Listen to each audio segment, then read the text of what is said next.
with the best of the sites we know of in this particular geologic formation anywhere on the Colorado Plateau. So it's a really exciting find, and we still really haven't documented it fully. We haven't mapped this site. We've just had a couple of quick walkovers, so there's still lots to learn, even just about the basic diversity of animals that lived here back at this particular time.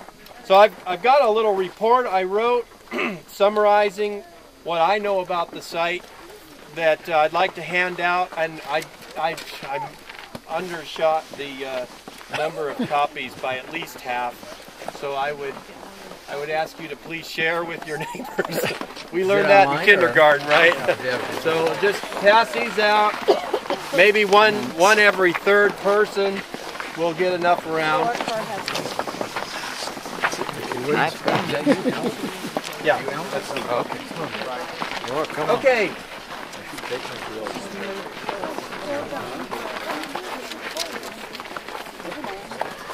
Well, I want to welcome everybody again, and I want to acknowledge some parties here.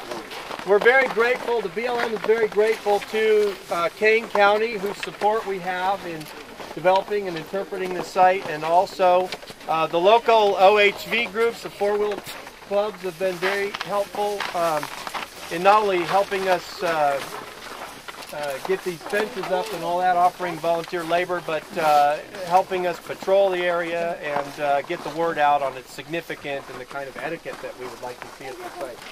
So I'm very grateful to those groups, and I'm also thankful for the support of my co-workers at the BLM. Where are all my co-workers here? Okay, we've got Bob Lever and Tom Christensen, who actually were involved in the BLM's first look at this site. So these guys are famous. They're stars. In our celebrities. Own right. Yes. Rock stars. In our own minds. Right. Okay.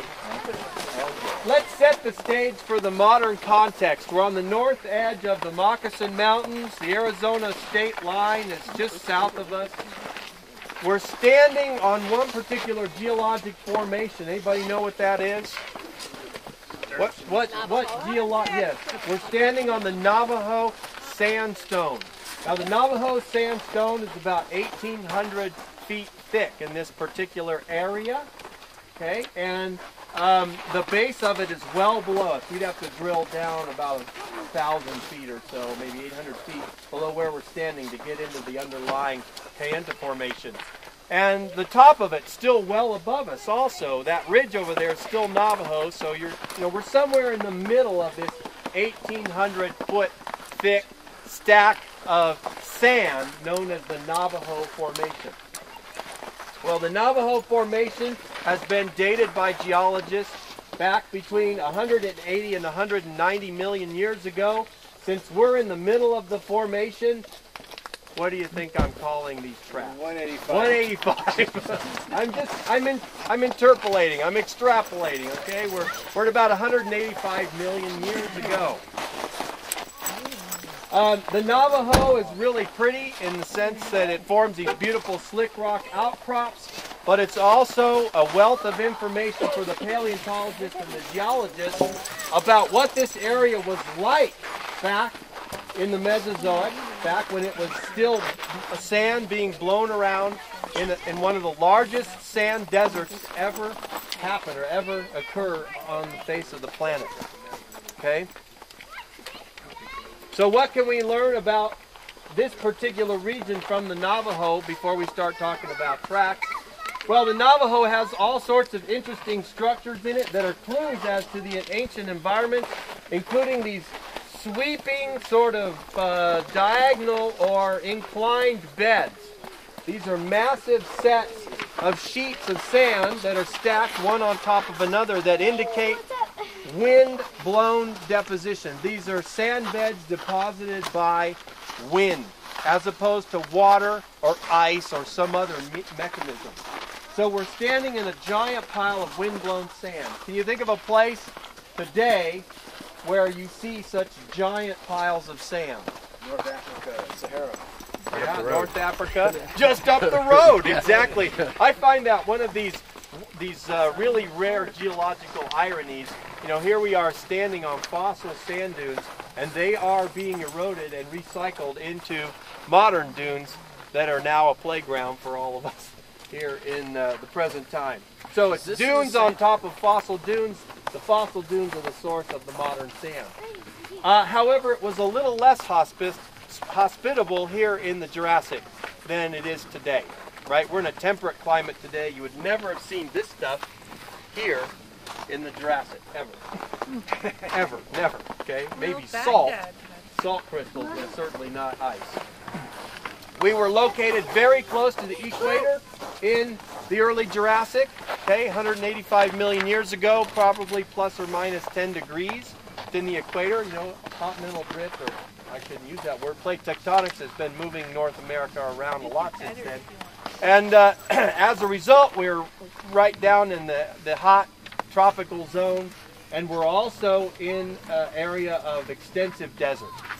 So hot and dry, and that leads to no plants, and that leads to all the sand and mud that's being brought down by rivers coming from the Appalachians into the Canadian, Montana, Wyoming area, blowing down here on coastal winds and being piled up in these huge dunes.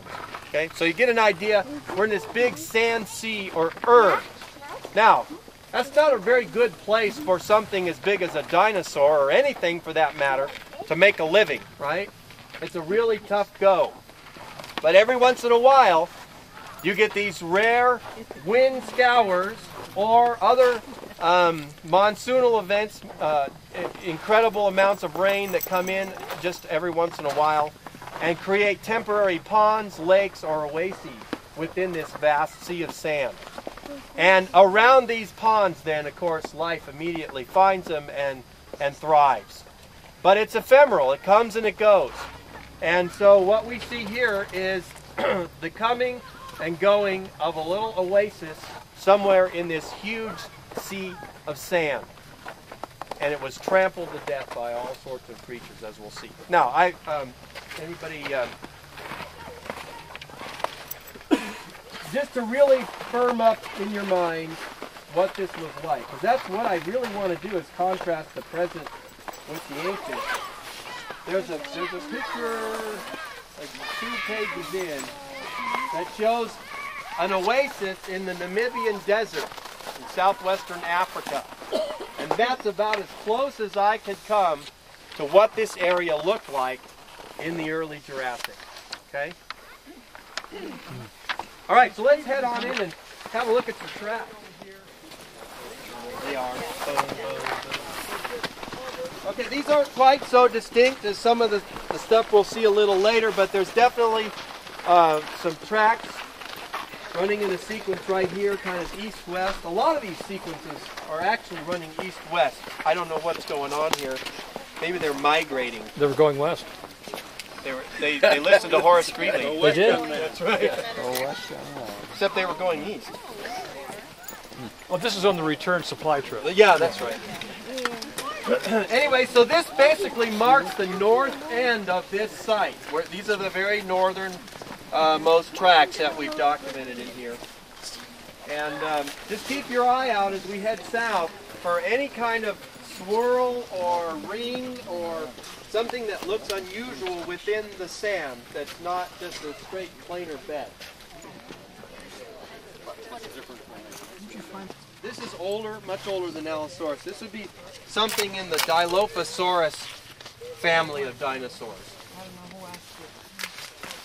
Yeah, there's a reconstruction of this animal in your handout. In the handout. How can you tell from the bones whether it was a little one or a baby one? You can't. Oh, from the bones? Yeah. Oh, from the bones you can. Yeah, there are a lot of things that happen to an animal's bones as it matures, like fusing up of skull plates in the skull and fusing up of neural arches onto the centra of the vertebrae and maturing of the ends and things like that. You can see when an animal's reached at least sexual maturity. Yeah. Okay, these tracks have names. They have formal scientific names, but they're not the same as the dinosaurs that we might suppose made them. Why do we do that? Why have paleontologists invented a completely separate set of names for tracks versus bones. To make everybody confused. Exactly.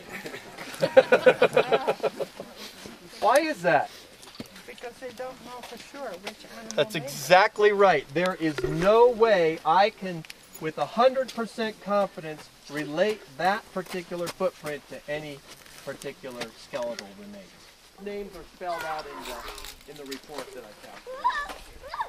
And see, there is a really nice set of big tracks right here. And it goes up the hill in the sequence. Okay, now you have the guides. It's your turn. What are we looking at here? Oh, and there's actually right here by your boot. That's a cool one. That's a little one, and that's how many toes do we see there? 1, 2, 3, 4. Yeah, there's 4 toes on that one. Is this one here? Mm-hmm. Okay, now this is.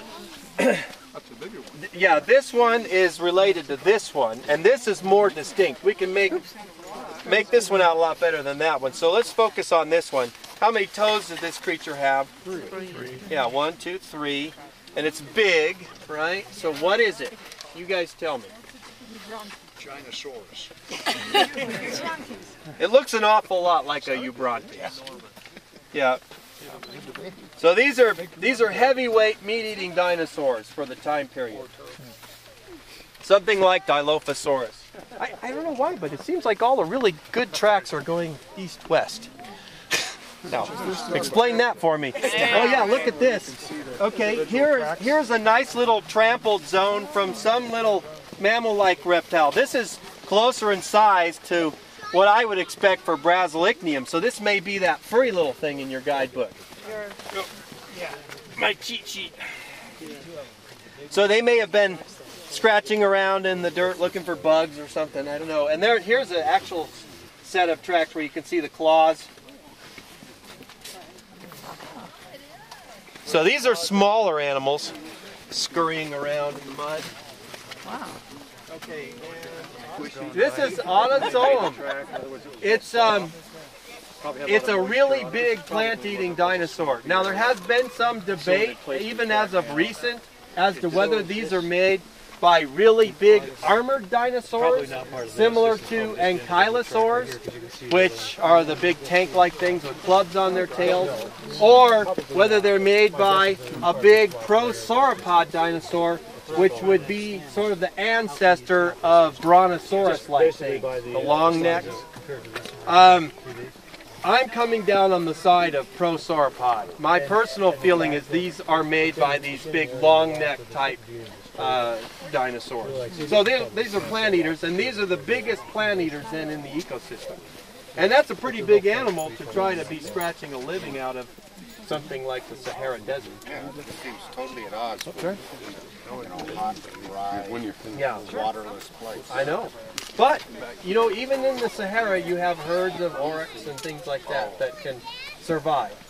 And so, you know, life finds a way, even in the midst of the biggest sand sea in the history of the planet.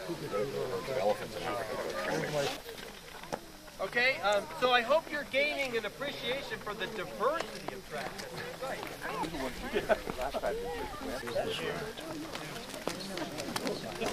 Oh, you're fine.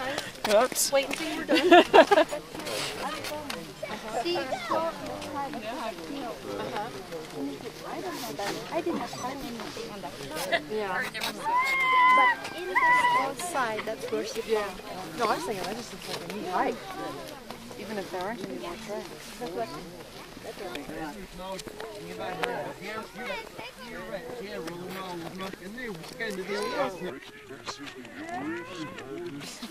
Trackways we have here, because not only are the tracks obvious, but they're actually raised relief, you know, where the animal stepped. Somehow, preferentially became harder than the surrounding sediment, and so as erosion runs its course, it preferentially takes away the surrounding sediment and leaves the footprint standing out in relief, which became an attractive target to some people that thought they needed to cast this and bring it home with them. Now, I'm not necessarily opposed to casting and molding, but in a case like this where it's being done incorrectly and over and over and over again, these can be really damaging to the tracks. And it's also illegal, okay, because vertebrate fossils, these are actually vertebrate fossils. They're not bones, but they're made by vertebrates, so they're technically vertebrate fossils, are protected, and this sort of work is not to be done without permit. So this is illegal, and it's highly damaging to the tracks, and the tracks won't be able to sustain this sort of vandalism for very long. So my take-home message here is that this is a really important site. It hasn't been studied at all by scientists yet. We're still just getting a handle on what's really here, even though we already know it's important. We don't know exactly how important. And, you know, we would like it to stay relatively pristine for not only the scientists, but for everybody to enjoy as long as possible. Now, also, this bowl here was a popular ATV play area. People would like to bring their OHVs, ATVs, Jeeps, whatever in here and drive around on the rocks. And they knew about these tracks, and they knew about a couple other really obvious ones, but they were actually driving over hundreds of tracks that they had no idea were even here. And so to protect the resource, we made the hard decision to actually close this area off to that kind of traffic to preserve the track so that we could all enjoy it. And the plan is then to route the road up over the rim here and put some interpretive waysides so that, you know, it's a leisurely stroll down to the tracks from a little parking area with an interpretive sign. Okay? What is the lateral extent of it? If you guys ever discover anything out on any of our lands, let us know. We may know about it, we may not. I looked for this site for 2 years before I found it. Because somebody said it was in Slick Rock Service near Elephant Gap. That's a large area. Yeah. So I walked that Slick Rock area that you saw coming in. I walked that back and forth probably about 3 times. I didn't find a thing. Came out here and I said, oh man, there it is. It was just real obvious. How I first discovered this area is I started hiking way down here about 2 miles away and actually walked up the drainage. And Oxide just went right into that print. That is cool. Right here. And then there's a smaller one right here.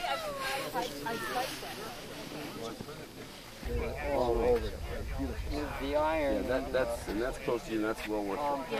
Yeah. Does that look like a footprint? Is that the caveman? You know, it could be, but most likely it's probably some of this iron stuff.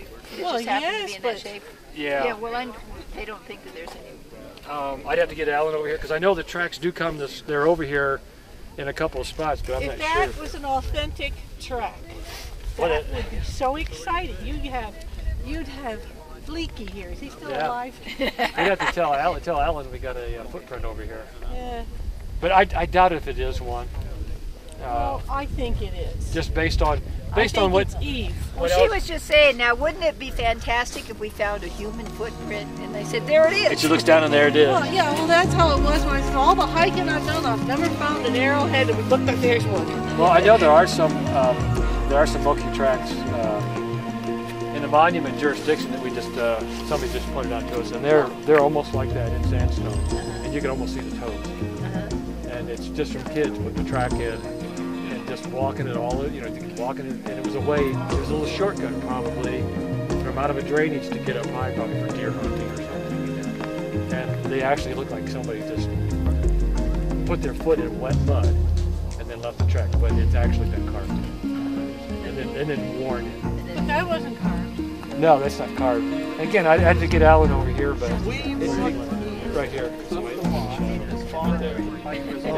Prehistoric. Yeah. Now there has been a report on the way. You can't see anything, and then pretty soon you see shape.